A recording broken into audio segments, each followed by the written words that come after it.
Faire la correction du test 1.2. Regardons ensemble la question 1. Quelle est la valeur de 641 dames au carré plus 7,82 km au carré? Tu te souviens, le au carré, ça veut dire exposant à la 2. Exposant 2. Puisque ici, je suis en présence de dames carrées et à côté, je suis en présence de kilomètres carrés, je ne peux pas les comparer tout de suite ensemble. Je dois donc les mettre sur la même unité de mesure. Tu as donc ici deux choix. Soit que tu transfères tes dames carrées en kilomètres carrés. Pour ce faire, souviens-toi que tu devras diviser par 10 000. Tu sais, tu peux te fier à ton tableau de tes notes de cours pour la conversion des unités. Alors, si je regarde ça ici, 641 dames carrées divisé par 10 000, ce que ça va me donner? Ça va me donner des kilomètres carrés. Alors, 641 divisé par 10 000, je vais donc obtenir 0,0641 km carrés. Plus, finalement, mon 7,82 km carrés, celui-ci est déjà en kilomètres carrés. Maintenant, je peux les additionner. J'obtiens donc 7,8841 km carrés. Nous aurions pu aussi regarder avec les dames carrées. Mais pour ce faire, nous devons transformer les kilomètres carrés en dames carrées. Pour ce faire, c'est l'opération inverse, soit multiplié par 10 000. 7,82 multiplié par 10 000 me donne 78 200 dames carrées. J'ai des dames carrées des deux côtés.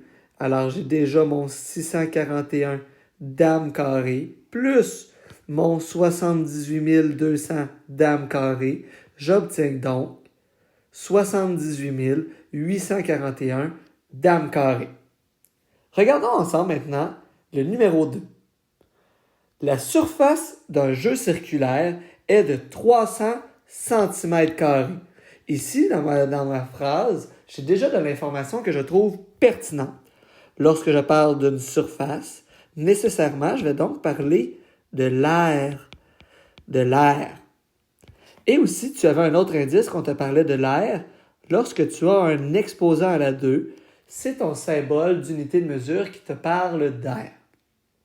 Je te demande de trouver la mesure du rayon de ce jeu. Alors, quelle est la mesure du rayon de ce jeu? Tu dois bien comprendre, évidemment, que tu dois utiliser la formule d'air. Alors, l'air d'un cercle, c'est un jeu circulaire, soit l'air du disque, est égal à pi fois r exposant 2. Exposant 2, c'est ultra important. C'est ta formule d'air. Il y en a plusieurs que dans leur test 1.2 ont mis pi fois r fois 2. Ça, ce n'est pas la formule de l'air, mais bien la formule de la circonférence. En ce moment, on parle d'air. Fait qu'on ne jouera pas avec cette formule-là pour l'instant. L'air est donc pi fois r exposant 2. Je le sais déjà, on me donne déjà l'air de ma surface circulaire, qui est de 300 cm². Je viens remplacer le 300 cm² à la section où est-ce qu'on parle d'air. Pi reste une constante. Puis finalement, ce que je vais chercher, c'est mon rayon. Je veux isoler qu'il me reste juste la variable que je ne connais pas. La variable, c'est la donnée que je ne connais pas, autrement dit. Je dois donc y aller par opération inverse. Je vais enlever le pi, et pour enlever le pi, je vais faire le contraire de la multiplication, ce qui veut dire je vais utiliser la division. Diviser par pi.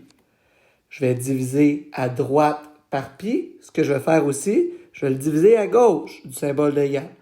Alors, 300 divisé par pi me donne 95,4929, etc. est égal à qu'est-ce qui me reste, soit r à la 2. Moi, j'ai juste besoin d'obtenir le r, la valeur du rayon. Souviens-toi, pour enlever un exposant à la 2, je dois faire une racine carrée. Alors, racine carrée de 95,4929, etc.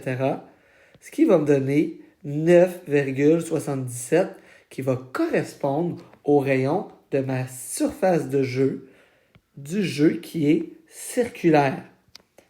Fais bien attention, hein? La racine carrée, quand tu l'enlèves à droite du symbole d'égal, tu l'enlèves à gauche du symbole de égal.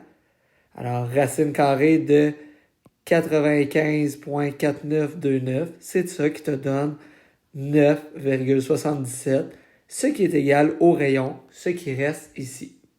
Voilà, c'est ce qui conclut le numéro 1 et 2 de notre test 1.2. Nous allons bientôt poursuivre avec le numéro 3 et les suivants.